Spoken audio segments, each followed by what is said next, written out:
नमामि धन्वन्तरिमादिदेवम्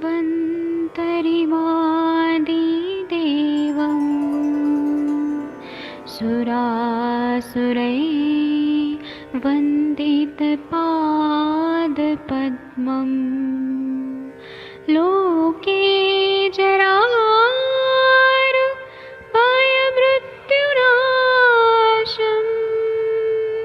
दातारमीशं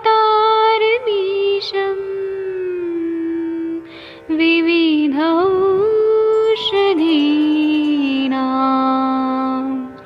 शङ्खं चक्रं जलौकां दधतं मृतघटं चारुतोर्भिश्चतुर्भिः सूक्ष्मस्वच्छादिरुद्यं शुकपरिविलसन् मौलिमं भोजनेत्रम् कालाम्बोदोज्ज्वलाङ्गं कटितटविलसत् चारुपीताम्बराढ्यं वन्दे धन्वन्तरिन्तं निखिलगदमिव प्रौढदावाग्निनीलम्।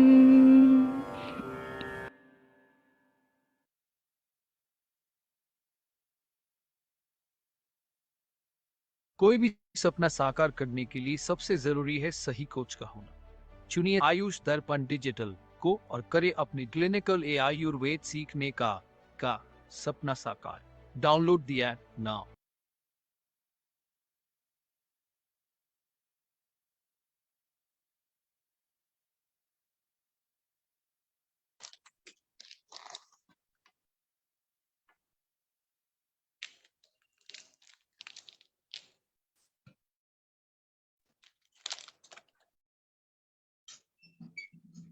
प्रणाम सभी लोगों को। मैं वैद्य अरविंद पाठक पुणे महाराष्ट्र से आप सभी लोगों का स्वागत करता हूं। सभी लोगों को कोटि कोटि प्रणाम करता हूं। आप सबके सब भारत के सर्वश्रेष्ठ चिकित्सक हैं और सभी सर्वश्रेष्ठ चिकित्सक लोगों को मैं अपना प्रणाम करता हूं। सर्वश्रेष्ठ इसलिए क्योंकि आप लोगों में कुछ नया चीज सीखने की उत्सुकता है, अपना प्रैक्टिस को इम्प्रूव करने की उत्सुकता है और हर चिकित्सक को रोज कुछ ना कुछ नया चीज सीखना चाहिए, आगे बढ़ना चाहिए। मैं आप सभी लोगों को प्रणाम करते हुए आज का सेशन शुरू करता हूं। तो मैं डॉक्टर अर्चना मैम, सुरेंद्र शर्मा जी, मंगला मैम, आप लोगों को आमंत्रित करता हूं कि आप लोग कुछ बोलना चाहते हैं तो यहाँ पर बोल सकते हैं। डॉक्टर आदित्य सर, आप कोई केस लेके आने वाले थे, ऐसे आपने कहा था। डॉक्टर आदित्य सर, आपने कहा था कि आप एक केस लेके आने वाले हैं। शायद आदित्य सर तक आवाज नहीं जा रही है। कोई और कुछ बोलना चाहते हैं तो बोल सकते हैं। डॉक्टर अर्चना मैम, अगर आप मेरी आवाज सुन पा रही हैं तो कृपया कुछ बोलिए। आदित्य सर, आदित्य सर का नेटवर्क का प्रॉब्लम है। सुरेंद्र शर्मा जी, सर प्रणाम। प्रणाम सर। कोई केस बताइए सर। सर एक मेरे पास में आज एक नया केस आया है सर। एक्चुअली क्या एक 70 ईयर का ओल्ड पेशेंट है। हाँ जिसके पास में मतलब जो सर प्रॉब्लम है वो मैं आपको शेयर कर रहा हूँ। तो वो जी सर जो मैंने डायग्नोसिस किया उसके अकॉर्डिंग ऐसा लगता है कि जैसे ये कम्पवात का पेशेंट है सर। मैंने कभी पहले ट्रीट नहीं किया ऐसा पार्किंसन डिसीज है, लेकिन मैंने आपके लेक्चर सुने सर, उसके अकॉर्डिंग मैं बताता हूँ कि ये पार्किंसन डिसीज मुझे लगती है। सर उसको प्रॉब्लम क्या है सर, उसकी गर्दन हिलती है, हाथ भी उसके कांपते हैं और उसकी आवाज भी लिथार्जी है ना। और जी ये अभी उसको ज्यादा से ज्यादा 3 महीने में सर हुआ है। पहले पुलिस में सर्विस करते थे और जी सर कोई भी प्रॉब्लम नहीं, केवल उनको क्या चिंता ज्यादा रहती है, स्ट्रेस लेवल उनका हाई है। जैसे आपने एक आध बार लेक्चर में बताया कि उनके इसमें शोक, चिंता, भय, ये सारी चीजें इसमें काम करती है। इसकी वजह जी से ये सब होता है। तो सर ये उनकी मुझे ऐसा लगता है कि सर ये उनको चिंता है। और चिंता भी सर कोई मतलब ऐसा नहीं है कि उसका कोई पर्टिकुलर रीजन पैसे की वजह से नहीं। अब ये नहीं मैं मतलब बता सकता कि वो उनको केवल सोचते रहते हैं, ज्यादा सोचते रहते हैं। ओल्ड एज के पेशेंट है और 2-3 बार मेरे पास आ चुके हैं। तो सर वो कल से लेकर के आज तक 2-3 बार ऐसे आ चुके हैं। सर उनका बीपी अभी तो एक दिन तो ऐसी कंडीशन थी सर, उनका 245 और नीचे का 130, इतना बीपी था सर। सर इतना हाई बीपी था तो मैं भी खुद सोच करके परेशान हो गया था। लेकिन सर उनको जो पहले से किसी ने एमलोबास 80 लिखी होगी 20 मिलीग्राम की, साथ में मैंने मुक्तावटी 2 टैबलेट और चंद्रप्रभावटी 2 टैबलेट ये मैंने दे दी, तो वो बीपी थोड़ा सा उनका कम हो गया था। जी और आज फिर, जी आज सर वो फिर पेशेंट आया था। तो सर मैं इसमें तो आपकी सलाह चाहता हूँ, एडवाइस चाहता आप हूँ। ना देखिए सर, चिंत्यातति चिंतनात्, अगर बहुत ज्यादा जी चिंता से और ज्यादा चिंता करते हैं तो रसव स्रोतस की दृष्टि होती है। तो इसमें आप रसव स्रोतस को शुद्ध करने वाला रस पाचक दीजिए, पटोल इंद्रव जी कुटकी, यह देंगे तो बहुत अच्छा रसपाचक। फायदा होगा। दूसरा, मन को शांत करने वाली दवाइयां और मन को आह्लादित करने वाली दवाइयां, जैसे कि जी मानस मित्र गुटका, ब्राह्मी वटी, फिर उसके बाद में यही सब, ब्राह्मी घृत, फिर ब्राह्मी प्राश, फिर महापंचगव्य घृत, महाकल्याण घृत, ये सब जब देंगे ना तो माइंड बहुत अच्छा होगा। स्मृति सागर रस, ये मन पे काम करती है सब दवाइयां। फिर पंचामृत लौह गुल मन पे काम करता है। तो अभी देखिए क्या हुआ ना कि मेरे खुद के पापा को चिड़चिड़ बहुत ज्यादा हो रहा था, कोई ना कोई वजह से, जी और उनको पानी का गिलास उधर जी रखा है तो उससे चिड़चिड़ हो रहा था, हर छोटी बात से चिड़चिड़ जी हो रहा था। तो मैं खुद ही परेशान हो गया कि पापा को क्यों चिड़चिड़ हो रहा है। मैंने उनको ब्राह्मी वटी जी देना शुरू कर दिया, उनका दिमाग शांत हो गया, क्रोध भी शांत हो गया। तो ये जी प्रैक्टिकल देखने में आता है कि ब्राह्मी वटी इतना माइंड को रिलैक्स कर देता है और हैप्पी हार्मोन जी सिक्रेट होने लगता है। तो ये आप चिंता जी जो है ना, जो लोग एंग्जाइटी में है, व्याकुलता में है या जी चिंता में है, जी तो उनका मन पे काम जी करने के लिए शिरोधारा करें, म्यूजिक थेरेपी करें, या अपना जो अपने मन पे काम करने वाली दवाइयां हैं वो दें, तो ठीक हो जाता जी। सर मैं आपको रिपोर्ट सेंड करूंगा सर, आप प्लीज उसको एक बार देख लेना। क्या है। हाँ उनकी जो सर। ना बेसिक जो भी है वो आप, एमआरआई है उनकी, एमआरआई में सेंड करूंगा। उनका जो बीपी का सर जो था ना कि 245 130, सिस्टोलिक 245, डायस्टोलिक 140 130 ऐसा हो गया, तो सर वो थोड़ा सा एक कॉज बनता है। बाकी तो सर मैं आपने जैसा बताया है या जैसा आपने पढ़ाया है, मैं आपके जी लेक्चर सुन करके जैसा भी कर सकता हूँ सर, मैं उसको कोशिश कर रहा हूँ। मैंने सर अभी उनको आम पाचक बटी आपकी जी एक तो स्टार्ट किया, दूसरा मैं आपको अपना ट्रीटमेंट सर बताता हूँ। सर मैंने जी उनको जो बृहत बात चिंतामणि रस, और सर इसमें स्मृति सागर रस, प्रवाल पुष्टि, और ये सर रसराज रस भी इसमें थोड़ा सा मैंने ऐड किया है। सर इसमें जी एरंड तेल जो मैं रात में 5 ml और या 10 ml प्लस शुंठी के जी साथ में मैंने उनको सर देना स्टार्ट किया है। प्लस सर जी पंच सकार चूर्ण, इसमें मुझे लगता है कि मैंने कहीं पढ़ा था पंच सकार चूर्ण जी अच्छा काम करता है सर, ये मैंने स्टार्ट किया है सर अभी। क्या सही है जी। कि नहीं पता नहीं, सर सही है क्या ये? Hello hello. हाँ सर, हाँ सर, हाँ सर, सर बोलिए बोलिए। सर ये सही है क्या, इतना मैंने जो ट्रीटमेंट अभी हाँ ऑन सर, किया है? एकदम सही है। हाँ सर। अच्छा, तो सर मैं अभी ये ट्रीटमेंट मैंने ऑन किया है, बाकी सर मैं कल रिपोर्ट भेजता हूँ, तो सर प्लीज आप जो भी प्लस मैं भूल गया सर, क्षीर वाला तेल का मैं नस से उनको स्टार्ट किया हूँ, आपके वाला ये हाँ 101 सर। आवर्ती का मैंने मंगवाए थे पहले पहले, वो मैं आप उनको स्टार्ट किया हूँ। अभी तो सर मैंने 2-2 बूंद में 5-5 4-4 बूंद से स्टार्ट किया है, लेकिन आगे बढ़ा दूंगा। हाँ सर। तो इसमें ठीक रहेगा सर ये? हेलो हाँ सर, मैं हेलो। सुन रहा हूँ। उससे क्या जी सर सर रिजल्ट मैं आ रहे हैं जब आप दिन मेहनत से? तो सर मैं अब नहीं, अभी सर अभी स्टार्ट किया ना, तो सर आज ही कल ही पेशेंट है, तो अभी मैं फिर बताता हूँ आपको। नहीं, तो वैसे फिर ठीक डालने है। से कोई तकलीफ तो नहीं हो रहा है ना? नहीं नहीं नहीं नहीं, कुछ कोई प्रॉब्लम नहीं, अभी तो कुछ नहीं। बीपी भी उनका सबसाइड हो गया, मैंने सर मुक्ता बटी और चंद्रप्रभा बटी उनको दी थी बीपी के लिए 2-2 टैबलेट, तो उससे काफी अंतर पड़ा। जी हेलो। जी जी सर। सर मैं आपको रिपोर्ट सेंड करता हूँ, तो आप थोड़ा सा प्लीज देख लीजिए उनको। जी। जी सर। ठीक है। और सर आप ने जो काम कर रहे हैं बहुत अच्छा, काम कर रहे हैं, बहुत अच्छा, प्राउड फील होता है। Thank you sir.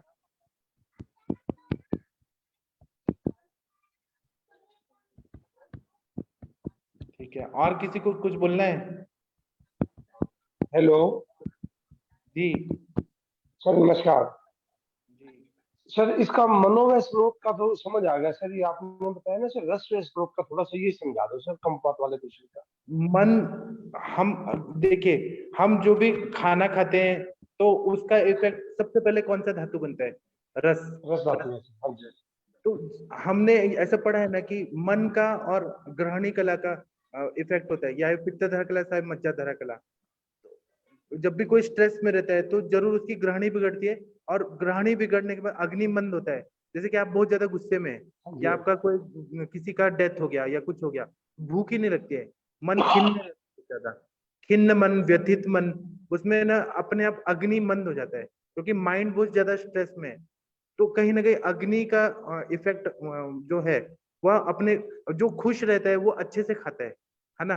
तो इसीलिए जो पहला धातु बन रहा है रस धातु, वह चिंत्याति चिंतनात्, ऐसे श्लोक में लिखा है चरक संहिता में, कि जो ज्यादा चिंता करता है उसके रसवस स्रोतस की दृष्टि होती है, रस की अग्नि उसकी विकृत होती है, जाठराग्नि विकृत होती है।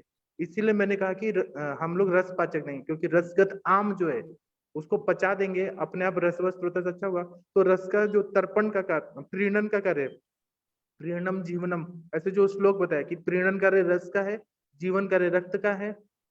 तो प्रीणन कार्य जो नरिशमेंट करने का सब काम, वो अच्छा होना चाहिए। बराबर है ना? ये को रिलेशन है।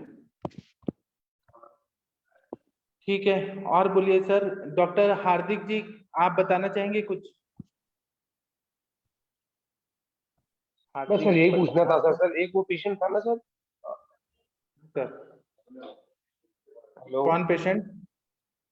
हाँ सर, कौन सर, हमने पेशेंट? कामला का पेशेंट लिया था सर पीछे, जिसको आरोग्यवर्धनी वटी दे रहे थे, कामला और पांडु का था सर। हाँ सर। वो सर बहुत अच्छा से सेटल होके चला गया सर घर। आपने क्या क्या दिया था, एक बार वो केस बताइए ना सर, हमें सुनना है। सर आरोग्यवर्धनी वटी थी। जी। हेलो हाँ सुन रहे हैं सर, बोलिए सर, बोलिए। आरोग्यवर्धनी वटी थी, और रक्त पाचक दिया था सर, और उसके अलावा हमने दिया था पुनर्वादी मंडूर दिया था सर, एक एमिल का था, एमिली क्योर डीएस, और जी जिसमें सर वो है काल में कुटकी, उसमें भी है सर, ये दिया था सर। जी जी। ठीक है सर। तो सर वो पेशेंट अच्छा से सेटल होके चला गया। बहुत अच्छा सर, कॉन्ग्रेचुलेशन। दिल से बहुत ज्यादा खुशी हो रहा है, दिल से बहुत ज्यादा खुशी हो रहा है। बस सर आपके मार्गदर्शन से हुआ है सर।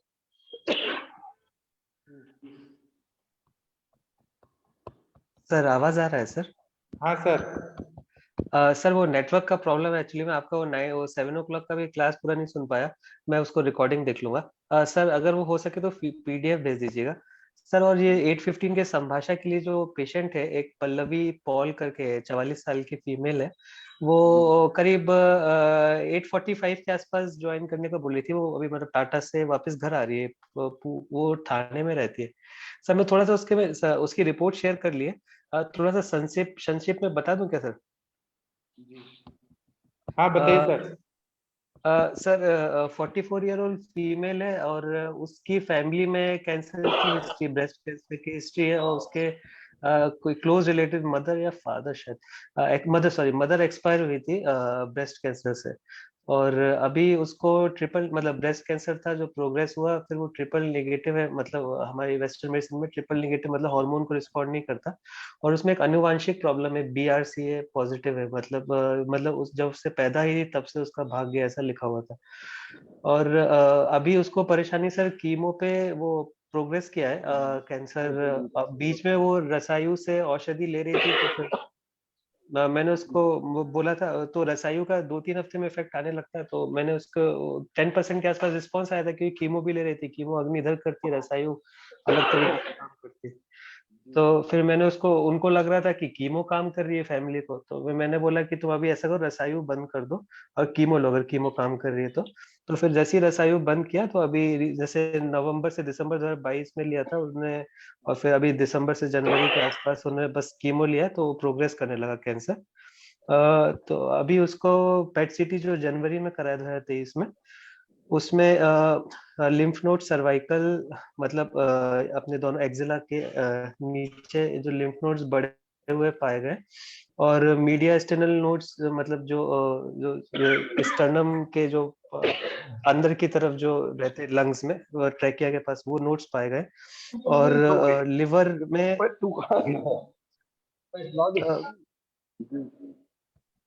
लिवर में अलग अलग सेगमेंट्स में इन्वॉल्वमेंट है, लेकिन जो लिवर में जो भी लीजन्स है ना सर, उसमें कोई भी नेक्रोसिस नहीं है। शायद हो सकता है औषधियां ले रही थी पहले इसके कारण, या उसका खान पान पथ्य जो बहुत स्ट्रिक्ट है। और बोन इन्वॉल्वमेंट भी है सर, जैसे मीडिया जो स्टर्नम बोन है वो भी इन्वॉल्व है। और सर अभी कीमो के बाद उसका हीमोग्लोबिन 9.3, WBC 3300 कम की तरफ है। और क्रिएट और लिवर एंजाइम सब ठीक है। और जो एक कैंसर मार्कर जो CA 15.3 करके मेजर कर रहे हैं, वो भी उसका जैसे नॉर्मल वैल्यू 20-30 तक रहता है, तो उसका भी 214 है। सो उसको अभी बीच में आयुर्वेद की तरफ से उसने कोई पंचकर्मा लिए थे सर, उसी का वो हिस्ट्री डिस्कस करेगी, लेकिन वो प्रॉपर नहीं थे शायद, और पूरे पूरे नहीं थे। और हार्दिक जी, आप आपका वीडियो ऑडियो म्यूट करिए ना, आप खास रहे हो और सर के बीच में जी तो सर बोलिए। हाँ जी मैम। तो आयुर्वेद की तरफ से उन्होंने पंचकर्मा लिया था मैम, सर लेकिन वो तो नहीं, शायद इंटरमिटेंट लिया, फैमिली को ट्रस्ट नहीं था। जो लोग मतलब जो पेशेंट है वो ब्रेड विनर नहीं है, हस्बैंड अर्निंग मेंबर है। तो अभी मोस्टली क्योंकि उनके पास ऑप्शन नहीं है दूसरे बोर्ड पे जाने का, तो यहाँ पे आएंगे। तो मैंने सारी कैलकुलेट करी थी डोज, जैसे प्राण वल्लभ रसायन, दसवा रसायन, ये सब। तो उसमें रसा सिंदूर 40 मिलीग्राम पर डे चल रहा था। जो रजत है वो 15 मिलीग्राम चल रही थी, सोमनाथी ताम्र 15 मिलीग्राम चल रहा था, मौतिक 30 मिलीग्राम, अभ्रक 82, स्वर्ण 8, मनशील 5, कर्पूर 10, हीरक 20, और लोहा मंडूर को मिला के 40 मिलीग्राम। ये सब मैं शेयर कर दूंगा। तो ये बिना पंचकर्मा के 10% रिस्पॉन्स आया था। तो सर वही इसी बारे में मैंने छोटा सा जो भी मेरे को मालूम था, मैंने एक नोट जैसा बना दिया कि दीपन पाचन अनुलोम में क्या इस्तेमाल कर सकते हैं। पेशेंट थाने का है सर, तो मैं अगर वो ट्रस्ट करता है तो फिर मतलब जैसे, तो वहीं पे पुणे में ही मैं तो रिकमेंड करूंगा कि संभव हो तो कि हाँ पंचकर्मा सर, लेके अगर पुणे में फॉलो कर आज ले। हाँ हाँ सर। और सर मेरी तरफ से कोई हेल्प अगर चाहिए हो तो बिल्कुल कभी भी सर कॉल कर लीजिएगा सर। और सर मैं जैसे ही वो रीच रीच वो करता है पेशेंट को, मैं आपको सर पेशेंट को ज्वाइन करवाता हूँ sir. Thank you sir. Sir जी जी मैम, जी मैम। प्रणाम सर, प्रणाम सभी को।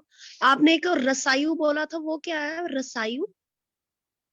रसायु जितना मुझे मालूम है, दूसरे लोगों को बेटर मालूम होगा, लेकिन पुणे में आचार्य रसायन करके मतलब कुछ वैद्यों द्वारा अच्छा रसशाला चलाने का ट्राई किया जा रहा है। तो वहां से वो अपने खुद की औषधि बनाते हैं। कुछ औषधियां कमर्शियल के लिए, मतलब दूसरे लोगों के लिए है, लेकिन बाकी औषधियां जैसे नवजीवन रसायन, ये सब क्योंकि लिमिटेड क्वांटिटी में बन पाते हैं, वो अवेलेबल नहीं। तो मतलब वो ट्राई कर रहे हैं कि सेफ मेडिसिन दी जाए इस तरीके से। ओके, मतलब रसायु ऑर्गेनाइजेशन का नाम है। हाँ, एक तरीके से प्राइवेट फर्म या हाँ, ऑर्गेनाइजेशन बोल लीजिए। ठीक है, मुझे लगा कोई मे भी आप मेडिसिन का बात कर रहे नहीं नहीं नहीं नहीं नहीं, तो रसायन मेडिसिन हैं। मेडिसिन नहीं। ओके तो ओके उसके जो ओके, थैंक यू। कंटेंट्स है, वो औषधियां जो है वो जैसे रस सिंदूर, रजत, ताम्र, मौतिक, अभ्रक, स्वर्ण, जी जी जी, ठीक है मनशील, कर्पूर, हीरक, लोहा। जी। सर ये आप प्लीज शुक्रिया। सेंड कर दीजिए ना सर, प्लीज, है ना, ग्रुप में। सर आप जो बता रहे हैं ना, ये सारी औषधि है। जी जी, आदित्य सर, जी जी, मैं अभी मैं ठीक है शेयर सर, कर ठीक। लेता हूँ जी।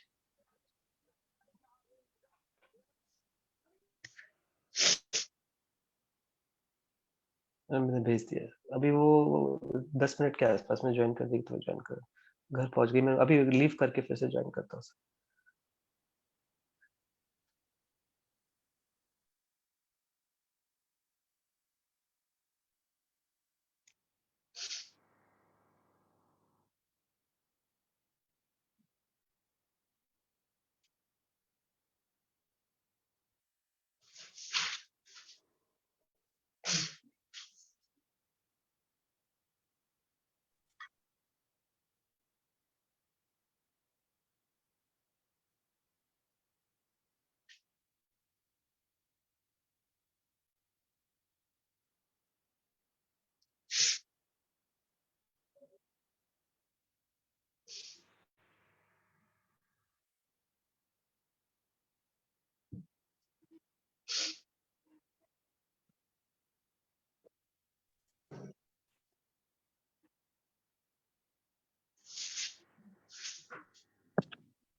हेलो।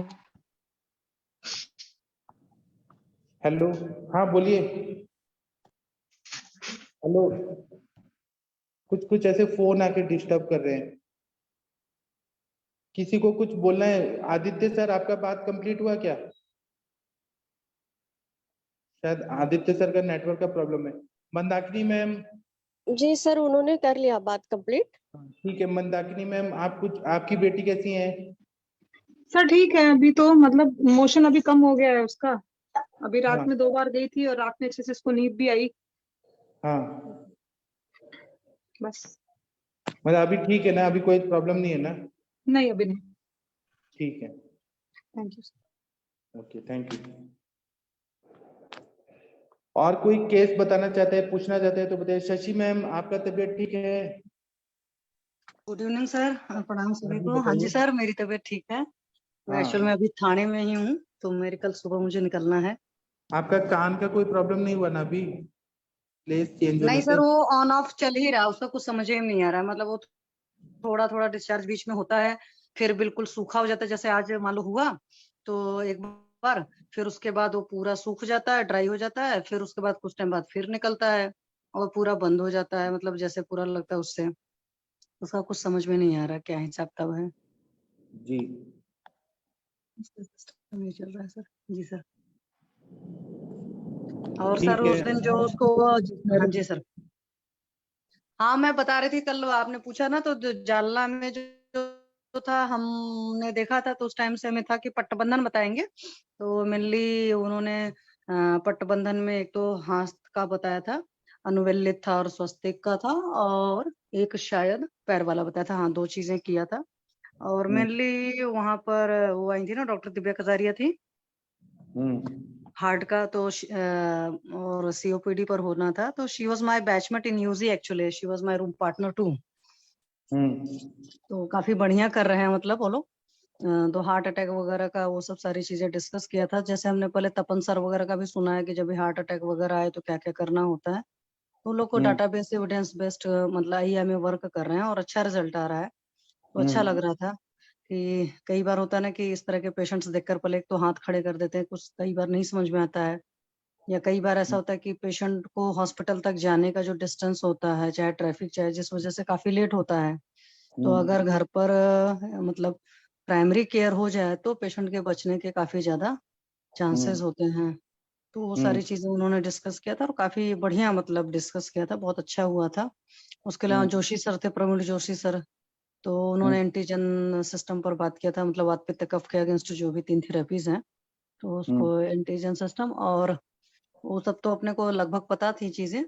और एल महादेवन सर ने शेयर किया था काफी अच्छा, जो गुणों का है। जैसे हम लोग पदार्थ विज्ञान में गुण पढ़ लेते हैं, और उस वक्त मार्क्स लाने की ज्यादा सोचते थे, और अभी भी बहुत अच्छे से सही सोचे तो गुणों की समझ नहीं है, अगर ईमानदारी से कहूँ तो। महादेवन सर ने जब पढ़ा रहे थे, मतलब जब बताया, जो उनका लेक्चर सुना, तो काफी लगा कि अभी गुण में बहुत ज्यादा पढ़ना बाकी है, हम लोग को बहुत समझना है। और वाकई अगर गुण बहुत अच्छे से समझ में आ जाए तो ट्रीटमेंट करना बहुत आसान हो जाए।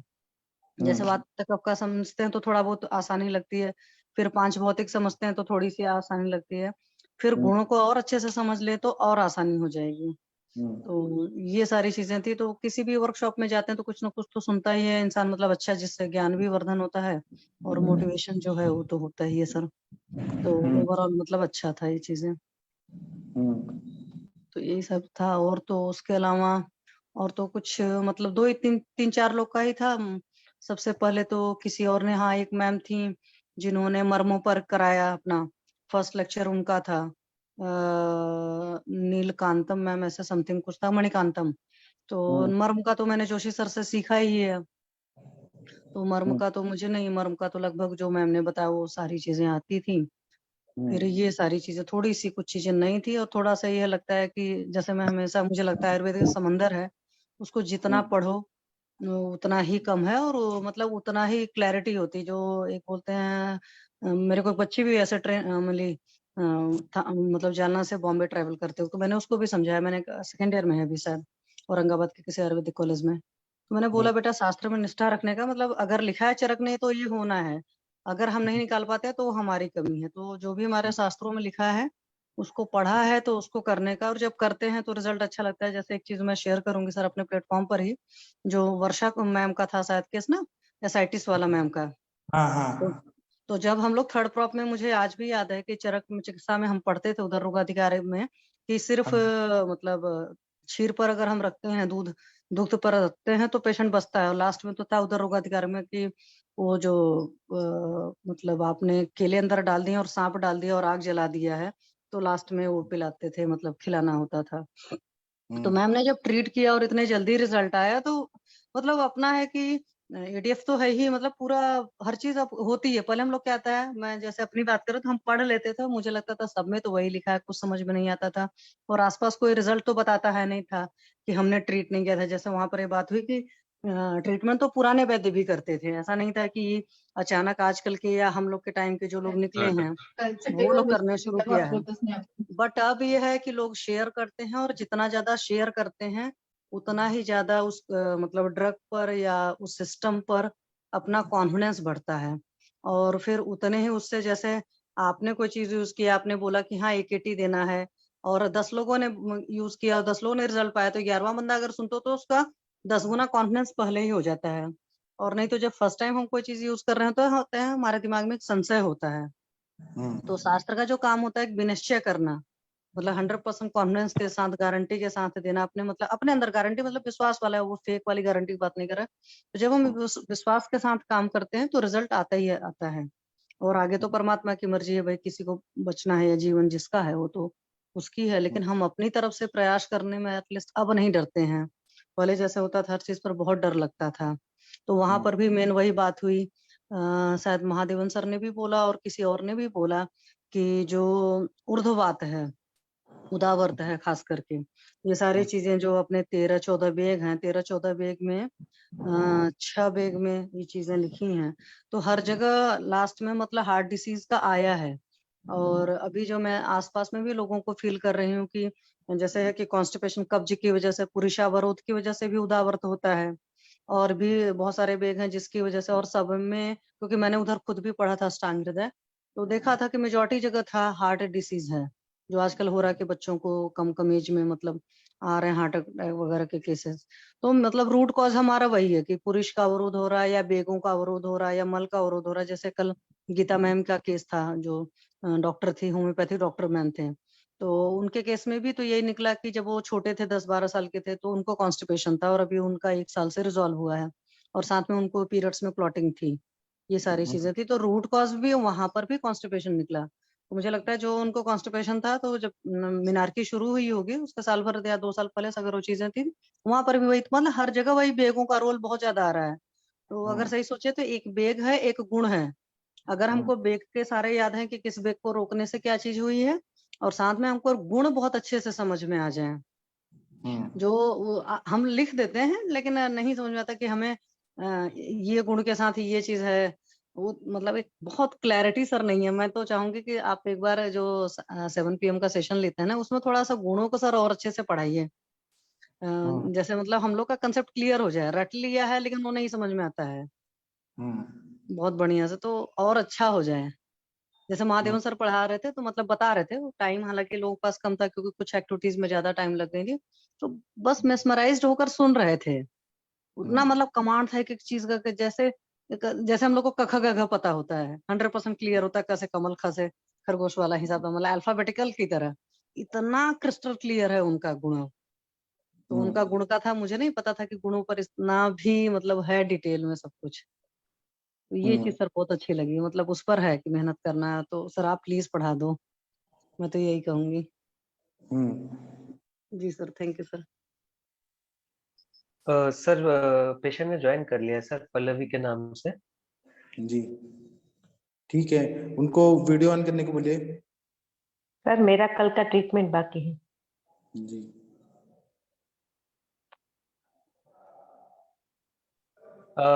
पल्लवी आप सुन रहे हैं तो ऑडियो वीडियो ऑन कर लो। हाँ किया है। ओके ठीक है, वीडियो और ऑडियो ऑन कर दीजिए। हाँ किया है। अभी मैं स्पॉटलाइट कर देता हूँ। आवाज थोड़ी ब्रेक कर रही है।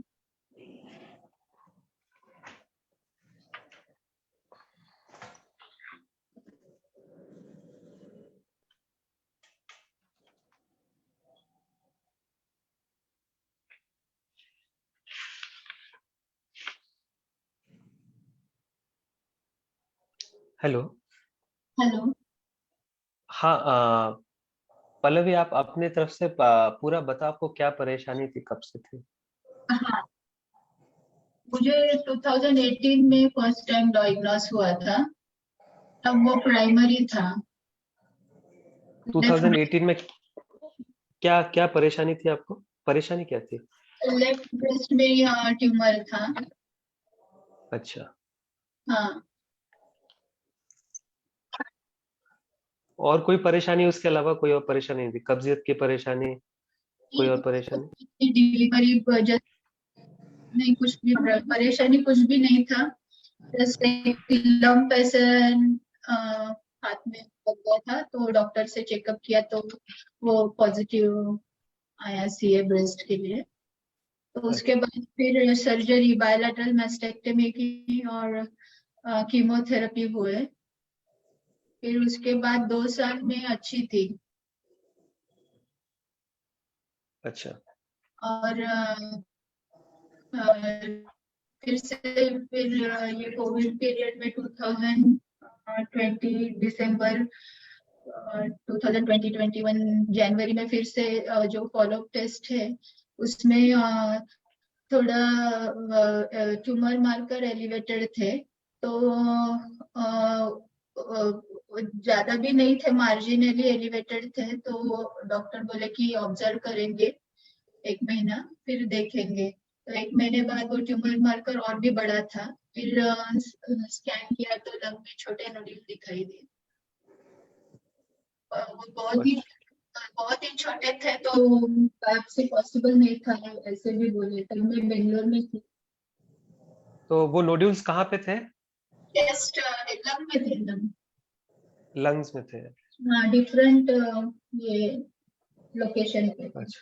पर वो ऐसे ही बहुत 5 mm 6 mm ऐसे थे, बहुत ही टाइनी थे। फिर भी फिर बायोप्सी की उसकी लंग नोड्यूल की, तो पॉजिटिव आया मेटास्टेटिस के लिए। तो उसके बाद साइकल्स कार्बोप्लाटिनम और पैक्लिटैक्सेल मिले थे। उसके बाद फिर कंप्लीट रिस्पांस मिला था, कंप्लीट मेटाबॉलिक रिस्पांस। कुछ भी एक्टिविटी इसलिए 4 महीने ऑब्जर्व करेंगे ऐसे बोले थे। तो 4 महीने ऑब्जर्व किया, लास्ट जुलाई से नवंबर तक। तो नवंबर में फिर से वो एक्टिविटी दिखाई दी थी। तो आपको जुलाई 2021 से नवंबर 2021, जुलाई 2021 से कीमो दी थी 4 महीने? 4 महीने कुछ भी नहीं था, पर मैंने उस दौरान ये किया, नेचुरल थेरेपी, फास्टिंग वगैरह का भी किया था। अच्छा। तो नहीं, जो आपका जो रिलैप्स हुआ था, लंग्स में जो नोड्यूल्स थे, उसके बाद आपको जो कीमो दी थी 6 साइकिल 4 महीने पे, वो कब से कब दी थी आपको? वो मार्च 2021 से जून 25 लास्ट खत्म हुआ था। अच्छा, मार्च से जून, ठीक। और उसके बाद फिर आप रिस्पांस में फिर से चले गए थे, कंप्लीट रिस्पांस में चले गए थे? हाँ, वो पेट स्कैन किया था। मतलब सब कीमो खत्म होने के बाद 1 महीने बाद स्कैन किया था, तो उसमें कुछ भी नहीं दिखाई दिया था एक्टिविटी। नॉन एक्टिव कोई लीजन था उसमें? हाँ, मतलब ऐसे कोई नॉन एक्टिव थे? वो लीजन था जिसमें दिखाई दी थी।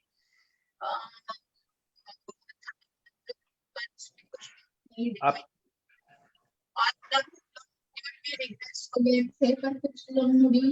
बहुत ही मतलब ऐसे 2 mm 3 mm के दिखाई दे रहे थे, पर उसमें कुछ नहीं दिखाई दिया था।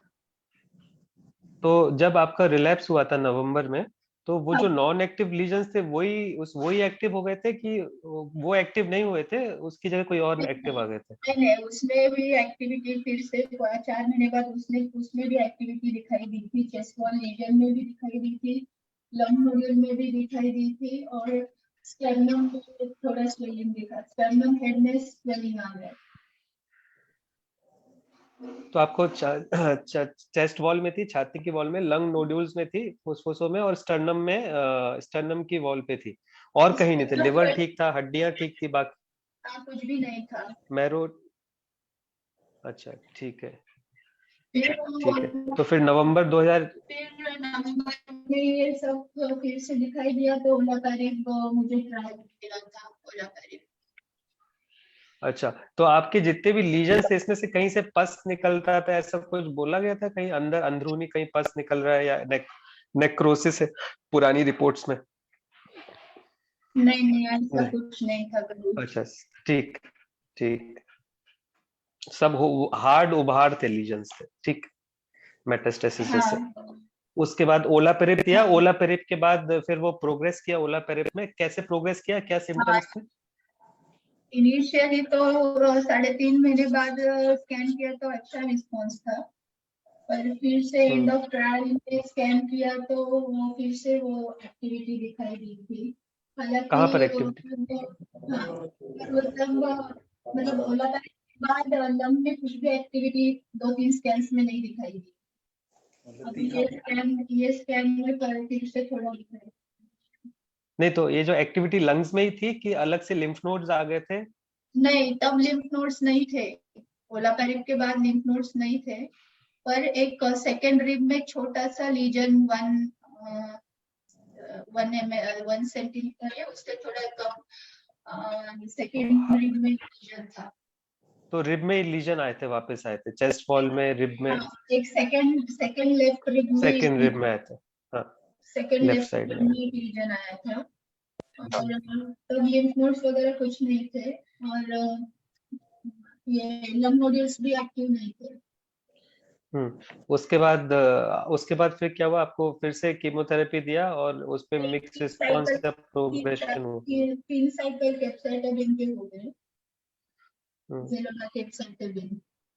कैप्साइटोबिन। हाँ, पर उसमें तो कुछ रिस्पॉन्स नहीं मिला, उसमें भी फिर प्रोग्रेशन ही दिखाई दिया।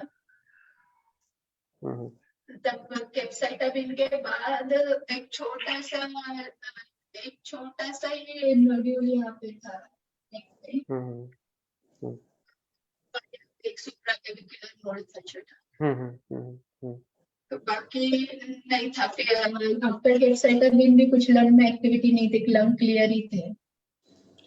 अच्छा, कीमो के दौरान आपको कोई परेशानी आई, जैसे लंग्स में सांस फूलना, या हृदय के इको में कोई परेशानी, या शरीर के किसी भी ऑर्गन में कोई परेशानी, लिवर में कुछ परेशानी या कोई परेशानी? नहीं, तब तक कैप्साइटोबिन तक तो कुछ नहीं था, पर कैप्साइटोबिन के बाद ये कार्बोप्लाटिनम और जेटसेटाबिन स्टार्ट किया डे 1 और डे 8 को। हाँ, वो बोन मैरो पे काम करता है ज्यादा, वो बोन मैरो को सप्रेस वो कैप्साइट मतलब वो कार्बोप्लाटिनम का पहला ही डोज होने के बाद उसके साथ फिर जोलेंड्रोनिक भी उन्होंने दिया था, तो वो फर्स्ट डे 1 के साइकिल के बाद ही मुझे वो वायरल इन्फेक्शन, वायरल फीवर आ गया था। तब तब सारे काउंट्स बहुत ही डाउन हो गए थे, और फिर हॉस्पिटल तो ज्यादा दूर था, तो यहाँ पे ही एमजी मेडिसिन डॉक्टर से दवाई ली थी, उससे कंट्रोल में आ गया था फीवर। पर I think, I don't know, but वो जो ग्राफी देते हैं आफ्टर कार्बोप्लाटिनम, वो मुझे नहीं दिया था, उसके बाद फिर दिया उन्होंने। और सारे काउंट्स क्या होते हैं, न्यूट्रोफिल काउंट्स एकदम ही ऑलमोस्ट 1 तक आ गए थे, 1 के लिए। और तब ठीक है, ये नोट्स जो है, नोट्स तब से वो ये जो वायरल इन्फेक्शन हो गया उसके बाद से ये लिम्फ नोड्स आने लगे। अच्छा, और कभी भी आपके कहीं शरीर में पानी भरा है कभी भी अभी तक? नहीं। जैसे छाती में पानी भरना, लंग्स में पानी भरना, या सांस कष्ट बहुत ज्यादा हो जाना, या दिमाग या सिर में जैसे आंखों से धुंधला दिखना, इस टाइप से, या कभी मिर्गी आना, ऐसा कुछ नहीं हुआ ना? हाँ अभी अभी आंखों में थोड़ा मतलब ज्यादा मतलब डायरेक्ट लाइट की तरफ देखती हूँ तब थोड़ा सा ऐसा वेव वेव जैसा कुछ तो परसिस्टेंट रहता है थोड़ी टाइम तक और फिर वो चला जाता है। हाँ, वो अनीमिया के कारण है। आपका हीमोग्लोबिन अभी 9 है ना कीमो हाँ के बाद, इसलिए उसके पर कारण वो है थोड़ा। मतलब अभी हो रहा है जैसे वेव्स वेव्स ऐसे दिखाई दे रहे हैं और आंखों में अच्छा मतलब बहुत दिनों से आंखें चेक भी नहीं है तो शायद पता नहीं नंबर भी चेक कराना पड़ेगा। अच्छा, और यहाँ ठीक के है। lymph nodes से तो यहाँ यहाँ इस तरफ थोड़ा स्ट्रेन देते हैं यहाँ ये जो नेक में lymph nodes है ना हाँ हाँ उसकी हाँ। वजह से ठीक तो से आपको नहीं यहाँ हुआ। पर दर्द जैसा टाइटनेस जैसा दर्द जैसा होता रहता है? थोड़ा अभी लास्ट मंथ में ज्यादा था अभी थोड़ा रिलैक्स हो गया है। लास्ट मंथ में बिल्कुल भी नाइट में सो नहीं पा रही थी ये स्ट्रेस बहुत ही स्ट्रेस आ रहा था। अच्छा अच्छा। और जो आपके यहाँ यहाँ पे एक्जिला में जो बहुत मतलब पूरा भरा हुआ है कि कैसे, भरा मतलब नहीं है, हाथ पूरा सीधा हो जाता है? हम्म। एक lymph node है वो फील होता है पूरा भरा नहीं हाँ है पर एक हाँ। ऐसा वहां पे ऐसा स्ट्रेचिंग, हाथ में स्किन लगता है। स्किन जो है वो टाइटली स्ट्रेच्ड है, ऐसा लगता है कि रेडनेस हो रही है या कुछ हो रहा है इस टाइप से, जैसे जब लोड बढ़ता है तो ऐसा तो नहीं? नहीं ठीक है ठीक है। एक एक मिनट ये सर। वाला ये वाला नोड बहुत बड़ा है यहाँ पे जो छोटा सा ही था पहले वो नोड बढ़ गया है। हम्म हम्म, ठीक है। अ, सर आयुर्वेदिक दृष्टि से अगर कोई हिस्ट्री ले ले दीपन आम की, मल की, ये सब और हाँ डॉक्टर श्रोता शशि मैम, जैसे। कंचन मैम, आप लोग टेस्टिंग क्या? कंचन मैम है, मंदाकिनी मैम, आप प्लीज केस टेकिंग करिए इनका। शशि हाँ मैं, मैम कोई हाँ करिए। सर, हाँ जी सर, मैं कर रही हूँ। हाँ जी मैम, अभी आप बताओ, आपको ये तो मैंने सारी आपकी हिस्ट्री सुनी, मतलब जो भी तकलीफ थी सारी चीजें, अभी आपको क्या क्या तकलीफ हो रही है उसके अलावा? जैसे आपकी भूख भूख कैसी है अभी? हाँ जी मैम, पल्लवी जी। भूख तो मतलब है फील हो रही है पर भूख अच्छी लग रही है कि भूख कम लग रही है? एक्चुअली अभी ये वेट कम हुआ था ना इसकी वजह से मैं ज्यादा टाइम तक ऐसे खाली पेट नहीं रहती हूँ।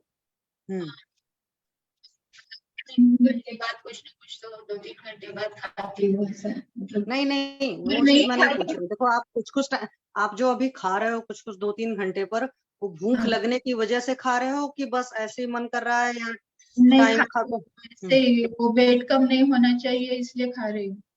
नहीं, भूख मतलब नहीं लगी तो भी खा ले रहे हो, है ना? नहीं खाती हूँ तो भूख महसूस होती है।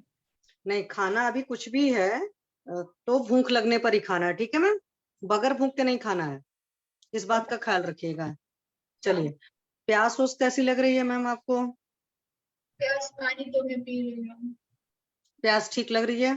हाँ पर अभी 2 दिन पेशाब? से थोड़ा यहाँ पे स्टमक में थोड़ा सा ऐसा खींचापन लगता है। लोअर एब्डोमेन में खिंचाव लग रहा है? नहीं लोअर एब्डोमेन में नहीं जहाँ पे ये रिब्स खत्म होते हैं ना उसके अंदर थोड़ा। अच्छा, थोड़ा सा वहां पर खिंचाव लग रहा है, तो क्या गैस वगैरह बन रही है आपको मैम? नहीं नहीं गैस नहीं बन रही है पर 2 दिन पहले थोड़ा ऐसा फील हुआ था गैस जैसा पर मतलब 2 दिन पहले गैस जैसा फील हुआ था? और हाँ कोई बॉवल एसिडिटी? जी बॉवल मैम। क्लियर नहीं हो रहे हैं ऐसा लग रहा है मतलब हाँ, वो नॉर्मल। मैं अभी आपसे सब पूछूंगी। हाँ तो एसिडिटी वगैरह तो नहीं हो रही है? क्या नहीं एसिडिटी, गला उला तो एसिडिटी नहीं चल रहा है? नहीं एसिडिटी नहीं हो रही है पर हीट ज्यादा बढ़ गई है ऐसा लगता है बहुत नाइट में बहुत ही मतलब मस्तिष्क पर यहाँ पे बहुत ही स्वेटिंग होते हैं। तो क्या अभी आपने जो कैप लगाया है उसमें कुछ पानी करके लगाया हुआ है क्या? नहीं नहीं वो अभी बाल गए हैं ना कीमो की वजह से इसलिए मैं कैप पहनती हूँ। ओके, कोई बात नहीं। तो अभी जो कॉन्स्टिपेशन जैसा रह रहा है ना मैम? एक कॉन्स्टिपेशन नहीं है हम्म जो रूटीन मेरा मतलब इमीडिएटली मॉर्निंग उठते ही मुझे मोशन हो हम्म या फिर उसके बाद एक बार या 2 बार जाके पूरा पेट मॉर्निंग क्लियर होता था वो थोड़ा ये 2 दिन पता नहीं खाने में थोड़ा इधर उधर हो गया या क्या तो थोड़ा सा वो चेंज लग रहा है। मतलब जब आप इवैक्यूएट करके आते हैं तो सेटिस्फाइड फील करते हैं कि लगता है कि नहीं प्रॉपरली इवैक्यूएट नहीं हुआ? 2 दिन नहीं लग रहा है। अच्छा, उसके पहले ठीक था, before 2 days it was okay? हाँ मतलब ठीक ही था। नहीं, वो जानना इसलिए जरूरी है कि देखिए ये सारी चीजें, आपकी भूख है, आपकी प्यास है, आपकी नींद है, आपके बॉवल हैबिट्स हैं, सब सारी एक दूसरे के साथ कनेक्टेड होती है, आपका डाइजेस्टिव सिस्टम।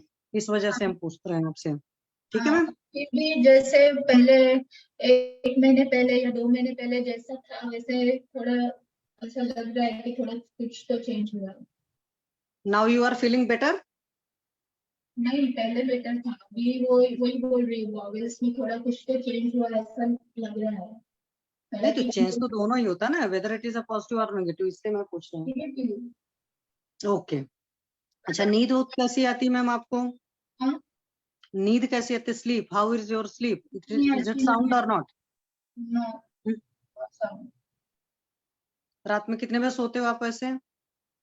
वैसे तो 10 बजे पहले ही बेड में जाती हूँ, फिर भी वो नींद नहीं आती है, वो स्वेटिंग हो जाता है और ये यहाँ के लिम्फ नोड्स है उसकी वजह से ऐसे डिस्कम्फर्ट ज्यादा है। अच्छा, नेक रीजन में डिस्कम्फर्ट ज्यादा है।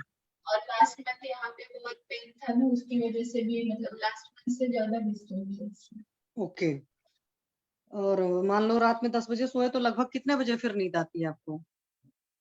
नहीं, कभी कभी 1 बजे, कभी 2 बजे ऐसा हो रहा था, पर अभी टचवुड 2 दिन से अभी थोड़ा ठीक है मतलब। ओके, और सुबह कितने बजे उठते हैं मैम आप? सुबह तो वैसे पहले नींद खुलते हैं हमेशा 4 बजे के आसपास। हम्म, फिर उसके बाद अगर माइंड काम है तो फिर से सो जाती हूँ, नहीं तो फिर ऐसे ही लेट लेट लेट जाती हूँ। अच्छा, लेटे रहते हैं। दोपहर में भी सोते हैं मैम? नहीं, दोपहर में नहीं सोती। अच्छा, तो अभी जैसे मान लीजिए थोड़ा सा कभी काल को गैस बन जाती है और थोड़ा बहुत कभी काल को मतलब प्रॉपरली वैकेट नहीं होते और स्लीप की प्रॉब्लम है। ऐसा नहीं है ज्यादा, पर हम्म, थोड़ा अभी 1-2 दिन पता नहीं है, थोड़ा रॉ भी थोड़ा सा खा रही हूँ, उसकी वजह से सब्जी थोड़ा रॉ रहने से या कुछ है, ये पता नहीं। तो जो कुछ भी आप खा पी रहे हैं वो पच जा रहा है अच्छे से? हाँ, अब तक तो ठीक था, पर अभी वही ठीक है, बोलती अभी 2 दिन से थोड़ा चेंज लग रहा है। अच्छा, क्या क्या खा रहे हैं आप अभी? अभी तो मैं चिरधान्य मिलेट्स का खा रही हूँ। हम्म, वही मिलेट्स का पहले तो सिर्फ वो फर्मेंटेड फॉर्म में खाती थी और उसके साथ स्टीम्ड वेजिटेबल्स खा रही थी। ओके, अभी लॉस ज्यादा ही होने लगा है, सेलुलर काउंट्स भी कम हो रहे थे, तो मिलेट्स ही खा रही हूँ, पर वो मतलब फर्मेंटेड फॉर्म में नहीं, पर उसका ही कुछ डोसा या फिर ऐसा फुल क्या राइस बना के खाती हूँ। तो आप थाने में रहते हैं ना मैम? हाँ, खाने में रहती हूँ। नहीं, तो आपका प्रॉपर जो महाराष्ट्रियन फूड है, actually you belong to Maharashtra? हाँ, मराठी है। नहीं, मैं इसी वजह से पूछ रही हूँ कि जो आप इडली वगैरह या डोसा खा रहे हो फर्मेंटेड फूड का, इट इज योर मतलब रियल फूड आइटम? नहीं, और डोसा भी खा रही हूँ, वो फर्मेंट करके नहीं खा रही हूँ, वो शीरे का जो मिलेट है वो भिगो के रखती हूँ और उसको ग्राइंड करके इमीडिएटली उसका डोसा बना रही हूँ, फर्मेंट नहीं कर रही हूँ। ओके, नहीं, जैसे मेरा कहने मतलब कि आप लोग बचपन से ये कुछ सब इडली डोसा वगैरह खाते थे कि आपका बचपन से कुछ और मील था? हाँ, मतलब हमारा ज्वार की रोटी फिर गेहूं के आटे की रोटी, चावल और इडली डोसा ये सब भी खाते थे, पर ओकेजनली, ऐसे ज्यादा नहीं, हाँ, मतलब वही, क्योंकि जो हमने 15 बचपन से दिन में खाया होता है ना बार। वो हमारा रियल फूड होता है, वो हमको इजीली डाइजेस्टेबल होता है। बस अगर हमको भूख कम लग रही होती है तो उस वक्त हमको उसको कम खाना होता है। मतलब जैसे मान लीजिए पहले 4 चपाती खाते थे, अभी 1 चपाती की भूख है तो 1 ही खाते हैं, पर खाएंगे तभी जब हमको भूख लगी है। ये नहीं कि मेरे को वीकनेस फील हो रही है या मेरा एचबी लो हो रहा है तो मैं मतलब दूसरे तरह के अनाज खा रही हूँ।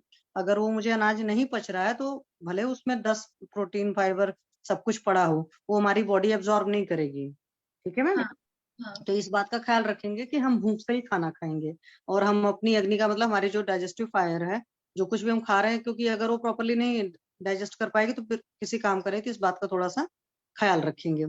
अच्छा एक बात बताइए, इसके अलावा और क्या क्या तकलीफ अभी आपको हो रही मैम? अभी ये वाला फिर से जब थोड़ा पेन हो रहा है, ये पेन हो रहा है हाँ, और हॉस्पिटल में जा रहे हैं तो थोड़ा जो वॉकिंग या एक्सरसाइज कर रही थी तब थोड़ा रिलीफ होता था यहाँ पर। ओके 2-3 दिन से फिर से थोड़ा यहाँ पे पेन हो रहा है और वो 2 दिन से यहाँ पे थोड़ा खींचा, end of the last week अंदर थोड़ा खींचा लग रहा है।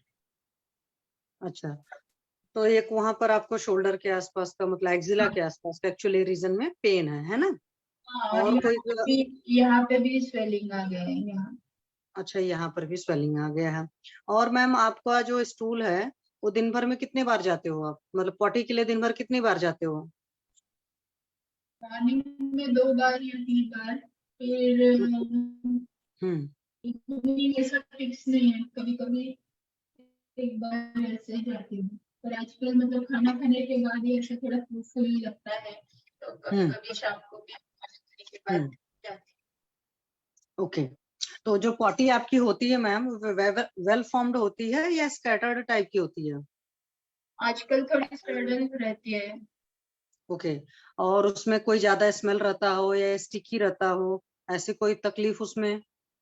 नहीं, ऐसा स्टिकी वगैरह नहीं, पर थोड़े कुछ दिन पहले 2 हफ्ते पहले वगैरह ऐसा थोड़ा सर्दी वगैरह था, उसकी वजह से क्या पता नहीं है, पर थोड़ा सा ऐसा स्टिकी कुछ तो ऐसा म्यूकस जैसा था। म्यूकस जैसा था, ओके, है ना? और मतलब कि उसका कलर वलर किस कलर का, कोई व्हाइट या ब्लैक ऐसा तो कुछ नहीं कलर है? That is normal colour of the stool? हाँ, एक्चुअली वो क्या होता है, मैं बीटरूट जूस वगैरह ये जूसेस भी ले रही हूँ ना, तो हाँ, उसका कलर मतलब अलग नहीं रहता है मतलब। ओके। अच्छा मैम, जैसे आपको यूरिन वगैरह जो होती है, यूरिन ठीक है, उसके फ्लो अमाउंट या मतलब अर्जेंसी वगैरह वो सारी चीजें ठीक है? हाँ ठीक है, पर अभी हाँ? कभी ज्यादा मतलब नाइट में अगर मतलब मॉर्निंग में नाइट में नहीं आती है प्रॉपर से, morning early morning urine pass करने का ये लगता है, फिर भी कभी कभी नहीं उठती हूँ क्योंकि फिर बाद में नींद नहीं होती है एक बार उठने से, तो ऐसा कभी कभी ऐसा किया तो फिर वो पास करने में थोड़ा मतलब रुक रुक के यूरिन पास होता है, फिर ऐसा किया था। ओके, तो अभी जैसे सारे ट्रीटमेंट वगैरह हो रहे होंगे, तो रिसेंटली अगर कोई अल्ट्रासाउंड वगैरह हुआ है तो उसमें किडनी यूरिनरी ब्लैडर वगैरह सब कुछ ओके दिखा रहे हैं? अल्ट्रासाउंड तो नहीं हुआ है, पर कल पेट स्कैन हुआ था। ओके, तो PET scan is okay? No, it is not okay, no, it is showing progression.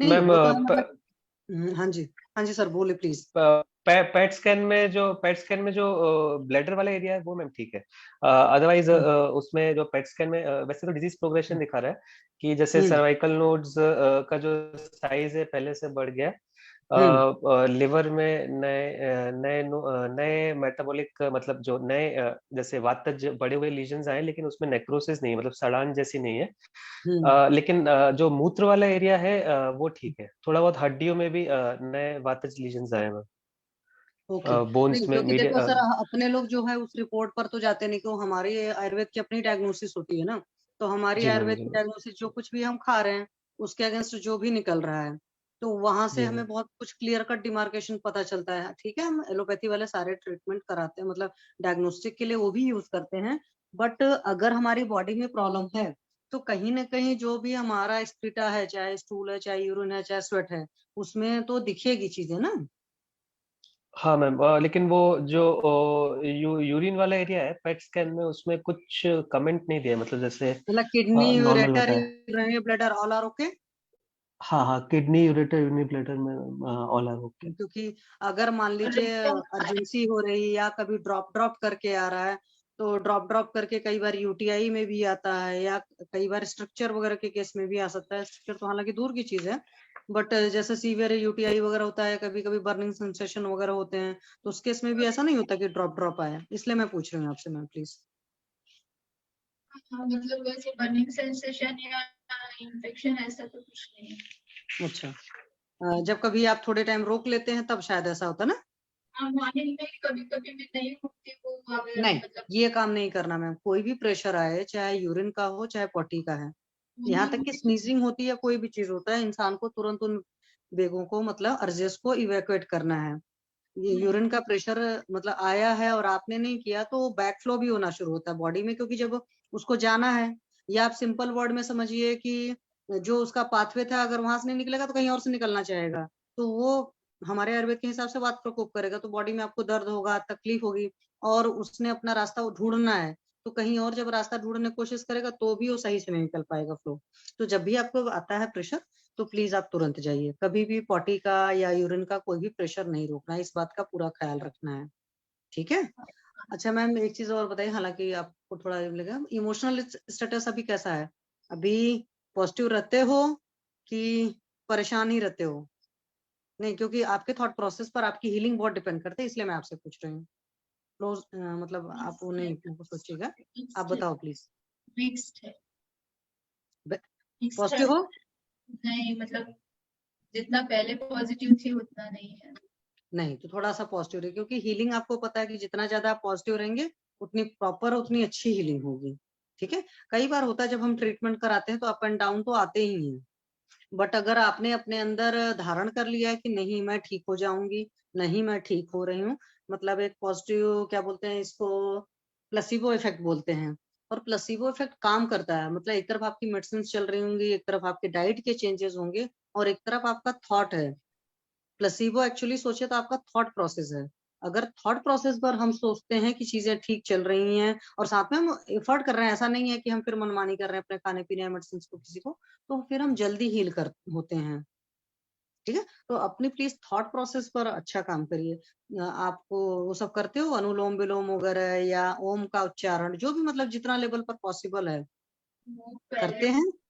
ओम का भी पहले करती थी, पर ये अभी 2 महीने से 2 महीने पहले रेडिएशन वगैरह लगा था, वो डेली हॉस्पिटल में आना जाना, फिर वीकली कीमो स्टार्ट हो गए, तो वो सब रूटीन, नाइट में नींद ठीक से नहीं होती है तो मॉर्निंग उठ नहीं पाती हूँ, फिर सब। नहीं ऐसे नहीं, मैं आपको बता रही हूँ, वो ऐसे सोचो ही मत कि एक होता है प्रॉपर हम उठेंगे उस टाइम पर करेंगे। अब जैसे मान लो आपको रात में नींद नहीं आ रही है, आप जब जिस वक्त नींद नहीं आ रही है तो उस वक्त अगर नींद के बारे में ज्यादा सोचेंगे तो पक्का नींद और नहीं आती है। तो बेटर है कि हम उस टाइम अगर हमारी बॉडी के अंदर ताकत है बैठने की तो बैठ गए, अगर नहीं बैठने की ताकत है सीधा तो हम सीधा लेट गए, और लेट करके ही हमने धीरे धीरे ओम का उच्चारण करना शुरू किया। लेट करके ही हमने कुछ मुद्राएं होती है जैसे ज्ञान मुद्रा, वायु मुद्रा, हृदय मुद्रा होती है, वो किया। नहीं तो लेट करके ही जिस भगवान को मानते हैं उनको मन ही मन में प्रार्थना करना शुरू किया, है ना। क्योंकि प्रार्थना में बहुत ताकत होती है, पर हम लोग के साथ प्रॉब्लम क्या होती है ना कि हम प्रार्थना उस विश्वास के साथ और उस अधिकार के साथ नहीं कर पाते। जैसे हम अपने पेरेंट्स से कोई भी चीजें मांगते हैं ना, पूरे फेथ और पूरे सिस्टम के साथ मांगते हैं कि मांगा है तो वो देंगे, तो ऐसे हम ऊपर वाले से भी जब मांगते हैं ना और इतने विश्वास के साथ मांगते हैं और कंटिन्यूअसली मांगते हैं। कंटिन्यूअसली मांगने में मैं वो नहीं करे कि हम बेघर बन गए, कंटिन्यूअसली मांगने में परमात्मा को हम ये भी कर सकते हैं कि मुझे ठीक करना है, अच्छा करना, सो आपका है, जिम्मेदारी है। क्योंकि दवा अपनी काम करती है, दुआ अपना काम करता है, और कई बार हमारे लिए और लोग भी दुआ करते हैं, बट हमें अपने लिए भी दुआ करने की जरूरत होती है। तो जब हम ऊपर वाले को हर चीज अपनी सौंपते हैं, चाहे जो भी तकलीफें होती है, तो भी हम बहुत अच्छा सा फील करते हैं, फिर नींद आना शुरू हो जाती है, ठीक है। तो ये मत सोचो कि हाँ मेरे को ये शेड्यूल मिलेगा तब मैं बैठ कर करूंगी। मान लो मुझे 5 बार ही ओम का उच्चारण करने का मौका मिलता है तो मैं 5 बार करूंगी, बट वो मेरे थॉट प्रोसेस में रहेगा तब मैं कर पाऊंगी। अदरवाइज बहुत सारे काम करने को टाइम कम की प्रॉब्लम नहीं होती है, स्टेट ऑफ माइंड की मेन प्रॉब्लम होती है। हमें अपने जो स्टेट ऑफ माइंड है वो उसको उस डायरेक्शन में रखना है कि हम कर सकें। जैसे होता है कि एग्जामिनेशन टाइम बच्चे होता है ना, ऐसे भले नहीं पढ़ते हैं, एग्जामिनेशन टाइम अगर कार से जा रहे हैं तो उस वक्त भी पढ़ते हैं, होता है ना, क्योंकि उस वक्त दिमाग में सवार होता है कि हमें पढ़ना है पढ़ना है पढ़ना है। ये अलग बात है कि हम हड़बड़ी में पढ़ रहे होंगे तो शायद हमें उतना नहीं घुसता, बट अपने आप को तसल्ली तो रहती कि हम पढ़ रहे हैं। या एग्जाम के 2-3 महीने पहले इसमें ज्यादा पढ़ना शुरू करते हैं। जो लोग समझदार रहते हैं वो साल भर पढ़ते हैं तो वाकई उनकी परसेंटेज अच्छी होती है, लेकिन जो उस टाइम भी पढ़ते हैं 2-3 महीने पहले से, वो भी अच्छा परफॉर्म कर जाते हैं। मतलब नहीं पढ़ने से तो बेटर होता है। तो मीन्स आप प्रार्थना करेंगे जितना भी जहां भी आपको पॉसिबल है अपने आप, क्योंकि जब हमें नींद नहीं आ रही तो क्या करेंगे, आप कुछ कुछ सोचोगे, आप और परेशान हो गए, that will create negative energy या नेगेटिव हार्मोन्स, जो भी आप समझो, जिस भी लैंग्वेज में समझो, है ना। क्योंकि हमारे थॉट प्रोसेस से सारी सिस्टम होता है। आपका हार्मोन्स भी सिक्रेट होने हैं, आपके डाइजेस्टिव सिस्टम जूसेस भी सिक्रेट होने हैं आपके थॉट प्रोसेस पर से। तो उस थॉट प्रोसेस को थोड़ा सा अपने आप पर विश्वास रखने का, अपनी पैथी पर, जिस पे सिस्टम को फॉलो कर रहे हैं उस डॉक्टर पर, उतनी सारी चीजों पर एक साथ करेंगे तो जल्दी हील होंगे। ठीक है मैम। और कुछ आपको ऐसा लगता है जो आप बताना चाहते हो, या जो मैं पूछना आपसे भूल गई हूँ, या जो मुझे चाय वगैरह पीते हैं अभी आप? नहीं, चाय नहीं पीती हूँ, पर ग्रीन टी लेती हूँ कभी कभी। चाय पीने का मन करता है? ग्रीन टी लेती हूँ, चाय नहीं, मैं पूछ रही हूँ चाय पीने का मन करता है अगर आप प्रीवियसली पहले चाय पीते रहे हैं तो? नहीं, आप नॉर्मल चाय है। ओके। नहीं और पीती करता है। ओके, फ्रूट्स वगैरह खाने में तो ख्याल रखते होंगे ना, बिल्कुल फ्रेश फ्रूट्स वगैरह खाते हैं, तुरंत कटुआ तुरंत खाना है, इन सब चीजों का तो ख्याल रखते होंगे? हाँ, पर कभी कभी वो पपाया बड़ा सा मिल जाता है तो आधा कट करके फ्रीज में रखते हैं, नेक्स्ट डे खा लेते। नहीं, आप अपने लिए कोशिश करा करिए, सारी चीजें फ्रेश खाया करिए। ठीक है, क्योंकि फ्रिज में रखने से पपाया थोड़ा हैवी हो जाता है, उसको डाइजेस्ट करने में थोड़ा सा ज्यादा टाइम फिर लगता है। तो खाने पीने का अपना बहुत ख्याल रखना है। खाना भी ऐसे ही आपका जब बना है तो तुरंत तुरंत फ्रेश फ्रेश खाए, ये नहीं कि सुबह का बना दोपहर नहीं खाना है। हाँ, इस बात का ख्याल रखना है। और जितना इजिली डाइजेस्टेबल जो चीजें हैं, जो मतलब आपको इजिली डाइजेस्ट होती हैं, आपको सिर्फ उन्हीं को खाना है। ये नहीं खाना कि कुछ भी खा लिया और पेट मेरा बहुत भारी सा हो गया। तो ये बहुत जनरल से रूल्स होते हैं, तो उसका तो पक्का ख्याल आपको रखना है ये। और कोई ऐसी चीज हो जो आप मतलब बताना चाहते हो? अभी कल पेट स्कैन हुआ है तो उसके बाद थोड़ा मुझे ऐसा लग रहा है कि यहाँ पे पेन्स वगैरह बढ़ गए या क्या है।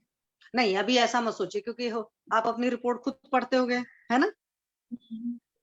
अब रिपोर्ट पढ़ लिया, उसमें कुछ प्रोग्रेसिव मतलब चेंजेस और ज्यादा नजर आ गए, फिर उसको और सोचोगे तो थॉट प्रोसेस में अगर वो चीज आएगी तो फिर से और तकलीफ आपको देगी।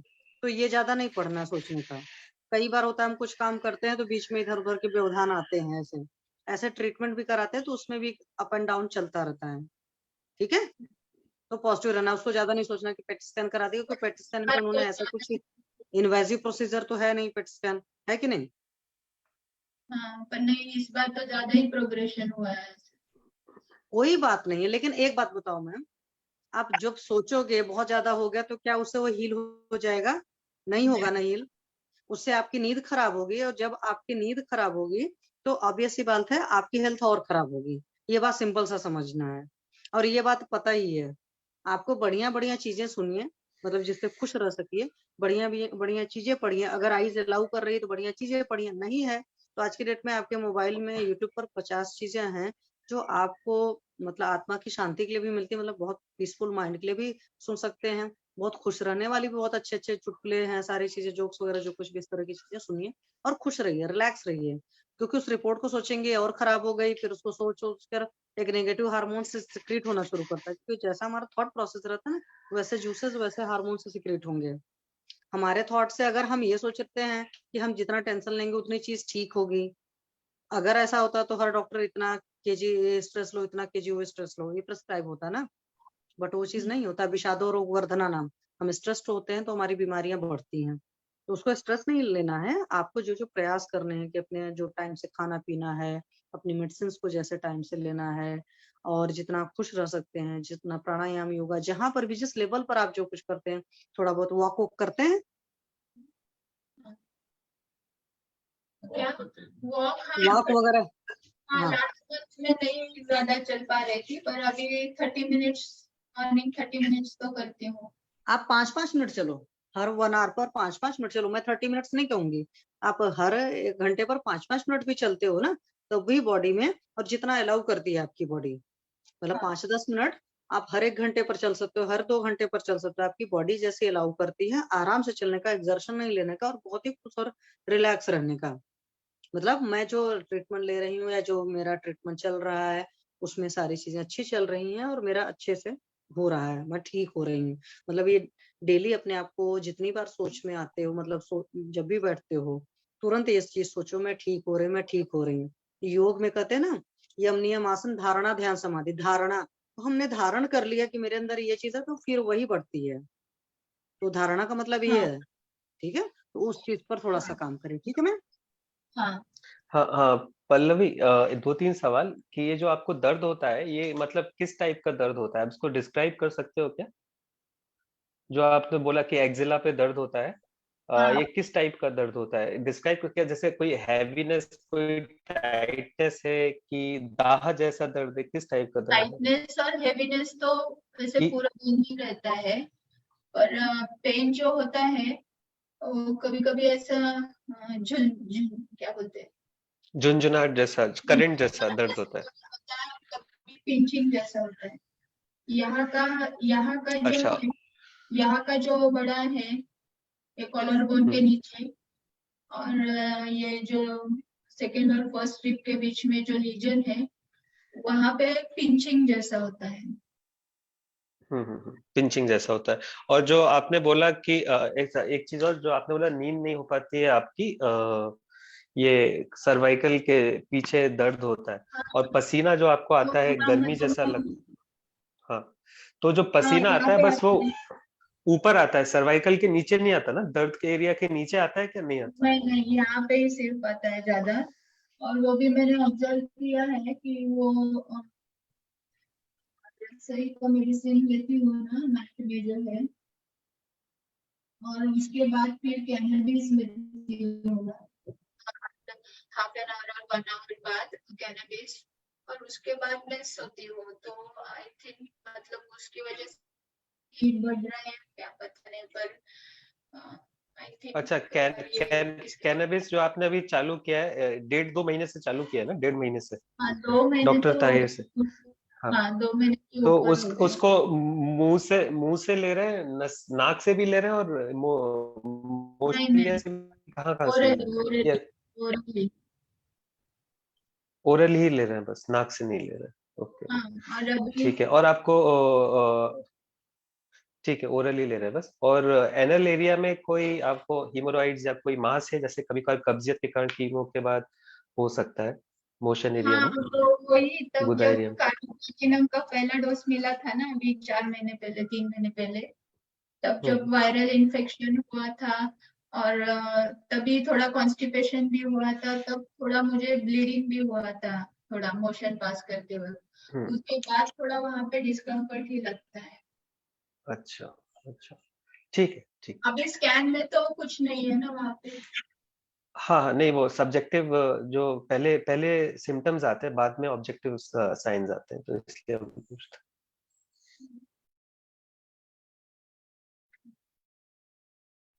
मेरी तरफ से हो गया, अगर किसी और को कुछ पूछना हो तो पूछ लीजिए, नहीं तो फिर हम लीव करा। डॉक्टर आदेश सर, मेरी तरफ से भी हो गया, और किसी मैम को या सर को कुछ पूछना हो तो प्लीज पूछें। पर मतलब अभी तो कैसे ट्रीटमेंट और कैसे ये कंडीशन में कैसे आगे बढ़ेंगे, और कैसे कैसे हाँ, आपको एक दिन में पूरा एक दिन में मैं पूरा अपडेट कर दूंगा। आपको बता दिया जाएगा, आप ज्यादा चिंता नहीं करो। अच्छा मैम, एक बात बताओ, पहले बहुत टेंशन वेंशन लेते थे क्या? हाँ पूरा स्ट्रेस में ही गया ये 10-12 साल तो, लास्ट बहुत ही स्ट्रेस। कैरियर का स्ट्रेस था, समथिंग एल्स? सब सब सब सब जो तो हम ऑल साइड, मेरे पेरेंट्स चल बसे, ये मेरा पहले मिसकैरेजेस भी हो गए, इस दौरान ये मिसकैरेजेस हो गए पहले, और एक कोविड प्रेगनेंसी हो गया था, एक मतलब मुझे लेट बेबी हो गया, मतलब at the age of 35 I got my first daughter. Okay, और are you working or housewife ma'am? No, I'm not working. I left the job around more than 12 years back, 12-13 years back, जब मेरा पहला miscarriage हो गया। Okay, आप क्या काम करते थे मैम? एक्चुअली मैं इलेक्ट्रॉनिक्स इंजीनियर हूँ, और ओके, वहाँ पे जो रिसेंटली शिफ्ट हो गए थे, तो घर के पास जो एक कॉलेज था उसमें पढ़ाती थी। ओके, तो आपका मैम अभी 44 की एज है ना? हाँ अभी 44 है। तो आपका मेनोपॉज हो गया है कि अभी आपके पीरियड्स आते हैं? नहीं नहीं, मेरे तो ओवरीज भी निकाले हैं। क्यों? हाँ, ओवरीज भी प्रोफिलेक्टिकली निकाले हैं वो। मैम वो BRCA करके इनको एक अनुवांशिक वो म्यूटेशन है। उसमें उसमें क्या होता है कि ऐसे लोगों में पाया गया है कि वो ओवरीज में भी कैंसर आ सकता है अगर एक बार ब्रेस्ट में आ गया है तो, या तो इसलिए वो ऑपरेशन में ओवरीज भी निकाल देते हैं मैम। तो वो तो अभी निकाला गया होगा ना कुछ टाइम पहले ना? वो सब एक साथ ही हुआ था सर्जरी, और तब का भी ट्रेजेडी ऐसा था कि I was breast feeding my younger daughter. Okay. और उसके पहले भी मतलब सब स्ट्रेसफुल ही था, मेरा डिलीवरीज प्रेगनेंसी सब बहुत ही स्ट्रेस में नहीं तो that stress was due to कि आप कोप अप नहीं कर पा रहे सिचुएशन से, कि हेल्थ इश्यूज बहुत ज्यादा था जिसकी वजह से स्ट्रेस ले रहे थे? नहीं, हेल्थ इश्यूज नहीं, पर वो सब चेंजेस शायद नहीं गलत थी, सारे इमोशंस सब जगह से सब रिलेशंस चेंज हो रहे थे, और I could not cope up, I was totally alone and I faced different situations. और सेकंड डिलीवरी तो मैंने मेरी बेटी की बहुत ही अलग तरीके से अकेले सब हैंडल किया था। नहीं, मैं इस वजह से पूछ रही हूँ ना, कई बार ऐसा होता है कि ठीक है हम अकेले हैंडल कर रहे होते हैं, लेकिन कई बार ऐसा होता है कि हमें थोड़ा सा जब हम परेशान होते हैं फिर हमारे पास थोड़ा दिमाग में आता भी है कि हम अपने आप को शांत कैसे रह सकते हैं, तो वो चीज कहीं से भी दिशा नहीं मिल रही थी? हाँ, कहीं पे भी नहीं, और कहीं पे भी ठहराव नहीं, मतलब किसी भी मतलब पूरी तरह से अकेला महसूस कर रही थी मैं। अच्छा, तो ये जो है जैसे जब स्ट्रेस लेवल बहुत ज्यादा जब चल रहा था तो आपको डाइजेशन के भी प्रॉब्लम चल रहे होंगे? नहीं, एक्चुअली डाइजेशन के वगैरह प्रॉब्लम नहीं थे, क्योंकि मेरा वैसे डाइट पहले से ही मतलब माँ भी बीमार थी तब से ही मेरा डाइट में बहुत ही मेंटेन, वॉकिंग रोज 4-5 किलोमीटर चलना, फिर ये सब भी मेरा मिसकैरेजेस भी हुए थे, तो मैं एकदम डाइट और एक्सरसाइज की से तो बहुत ही कॉन्शियस थी। पर ये फर्स्ट डिलीवरी के बाद फिर थोड़ा सब चेंजेस दिखाई दिए, तो ऐसा लगने लगा कि तो मेरी फर्स्ट बेटी को कुछ कोई तो चाहिए अपना। फिर थोड़ा स्ट्रेस लेवल्स बढ़ गए, और फिर मतलब क्या हुआ कि मैं ज्यादा खाने लगी आफ्टर डिलीवरी, क्योंकि मेरी पहली बेटी को मिल्क प्रॉपर से मतलब उसका वेट हमेशा कम था। फर्स्ट चाइल्ड में उसका वेट हमें उसका बर्थ वेट बहुत ही अच्छा था, और एक बर्थ के बाद मतलब उसका वेट ही नहीं बढ़ा था कभी। ओके। नहीं, जैसे जब हम स्ट्रेस में बहुत रहते हैं तो कई बार हमको कॉन्स्टिपेशन होना शुरू हो जाता है या लूज मोशंस वगैरह शुरू होते हैं, या स्ट्रेस की वजह से नींद की प्रॉब्लम बहुत होती है, इसलिए मैं पूछ रही हूँ आपसे। नहीं, ऐसा कुछ नहीं हुआ, पर नींद का तो प्रॉब्लम इश्यू था ही। पर सेकंड बेबी जब मुझे हुआ तो उसका वेट ठीक से होना चाहिए, ये होना चाहिए, इसलिए फिर मैं थोड़ा ज्यादा खाने लगी, मतलब जिससे मिल्क बढ़ता है वैसे चीजें खाने लगी। तो जो आप खा रहे थे उस टाइम, फिर क्या वो सारी चीजें आपको इजीली डाइजेस्ट हो रही थी? हाँ, डाइजेशन का तो कुछ प्रॉब्लम नहीं था। नहीं, मतलब कोई गैस बनना, एसिडिटी बनना, कॉन्स्टिपेशन होना या लूज मोशन होना, ये सब कोई साइन सिम्टम नहीं थे? नहीं, ऐसा तो कुछ महसूस नहीं हुआ, सिर्फ नींद का प्रॉब्लम था। अच्छा, जब आप स्ट्रेस लेना शुरू करे तो नींद की प्रॉब्लम हो गई, तो जब नींद की प्रॉब्लम हो गई तो क्या आप फिर दिन में भी सोना शुरू किए? जैसे रात में अगर अच्छी नींद नहीं आ रही है तो फिर आपने दिन में सोना शुरू किया? नहीं, दिन में कभी सोने की आदत ही नहीं है, मतलब रात में 2-3-4 दिन भी अगर मैं नहीं सोती हूँ फिर भी दिन में मुझे नींद नहीं आती है। ओके, मतलब आप रात में सो नहीं पाते थे, मेन प्रॉब्लम आपके स्ट्रेस से आपको ये चीजें होना शुरू हुई, और सेकंड बेबी के टाइम में आपने खूब मतलब खाया पिया है ना चीजें? हाँ, मतलब थोड़ा एक्सेस ही खाया, शायद ये मिल्क। नहीं, अभी उन चीजों को ये ब्लेम नहीं करना है, एक्सेस खाया वो भाई एक माँ होती है, जब उसको लगता है कि नहीं मेरे इस इश्यू में ये प्रॉब्लम थी तो दूसरे में मुझे रिजॉल्व करना है, और अगर हमें वो सारी चीजें डाइजेस्ट हो रही तो दैट वाज ओके, ठीक है, परेशान नहीं हुए। तो मैम आपके जो दोनों बच्चे हैं ये नॉर्मल है कि सिजेरियन है? सिजेरियन। ओके, क्योंकि सिजेरियन होने के भी कुछ नुकसान रहता है कि भाई आपको अपनी भी फिर केयर ज्यादा करनी पड़ जाती है ना, बॉडी वाइज। तो अभी आपका छोटा बच्चा मैम कितने साल का है? 5 years 6 months। 5 years 6 months। और बड़ा बच्चा? 7 years 11 months। Okay 7 year 11 month है। ओके अच्छा, दोनों लड़के हैं कि लड़की हैं? लड़कियां हैं। अच्छा, उनमें बीआरसीए टेस्ट हुआ है क्या? नहीं हुआ है, करना भी नहीं ऐसा लगता है, क्योंकि ये सब माइंडसेट ही है। मेरी माँ का भी सब मैंने देखा था, तो वो सब बिलीव्स, और वो ब्रैका का रिपोर्ट भी था, तो वो सब कहीं ना नहीं, कहीं। इसलिए क्योंकि अगर जैसे बीआरसीए पॉजिटिव आता है तो आयुर्वेद दृष्टि से उनका इलाज संभव है, मतलब कि उनकी जो अग्नि है उसको अगर हम बाय ठीक। डिफॉल्ट करते हैं तो हाँ, तो जैसे जैसे मदर की एज आपकी 20 इयर्स तक था। हाँ, का मदर कितनी एज पे डिटेक्ट हुई थी? सिम्टम्स किस एज पे डेवलप हुए थे पता नहीं, हम तो बहुत मदर को?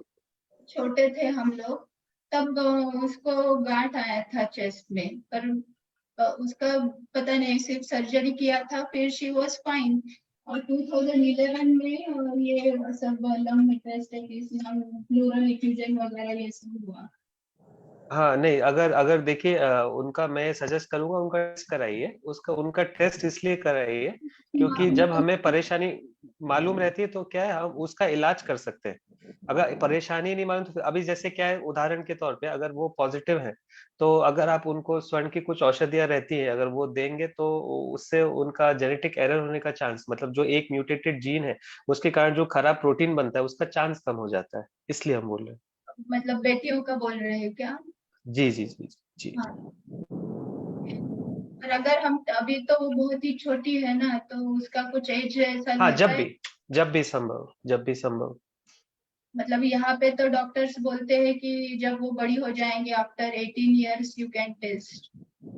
क्योंकि 18 के पहले यूजुअली वो जो हार्मोनल्स जो होते हैं, हमारा जो वेस्टर्न मेडिसिन में बोलता है कि जब 18 के बाद हार्मोनल जो मतलब ऑर्गन्स रहते हैं ओवरी और ब्रेस्ट वो ज्यादा काम करते हैं, लेकिन ऐसा नहीं है। उनका जो फंक्शन है, जो सूक्ष्म रूप में जो फंक्शन है वो चालू हो ही जाता है। और आप उसको जितने अच्छे से सपोर्ट करेंगे उतना अच्छा चांस रहता है, क्योंकि अनफॉर्चुनेटली हमारे पास वेस्टर्न में भी कोई औषधियां नहीं है ऐसी कि जो आपकी लॉन्जिटिविटी बढ़ा सके डायरेक्टली। तो इसलिए हम कोई औषधि सजेस्ट नहीं करते, मतलब ऐसे कोई ड्रग ही नहीं, क्योंकि लैब में बनता है। पर ऐसे ऑप्शंस हैं ऐसे आयुर्वेद में, इसलिए मैं बोलूंगा कि आप उसको जब भी टेस्ट कराना हो करा लीजिएगा, साथ में करा लीजिएगा।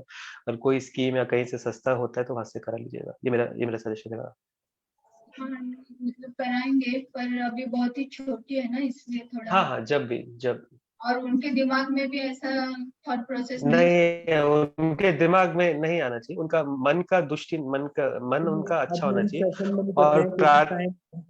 सर, जी आदित्य सर अभी सेशन बंद करते हैं क्योंकि बाकी लोगों को खाना भी खाना है, मुझे मैसेज आ रहे हैं, तो हम कल जी बात जी करेंगे ठीक सर। ठीक। ठीक है, थैंक यू सभी लोगों को thank you thank you. Sir. प्रणाम सर। Good night everyone.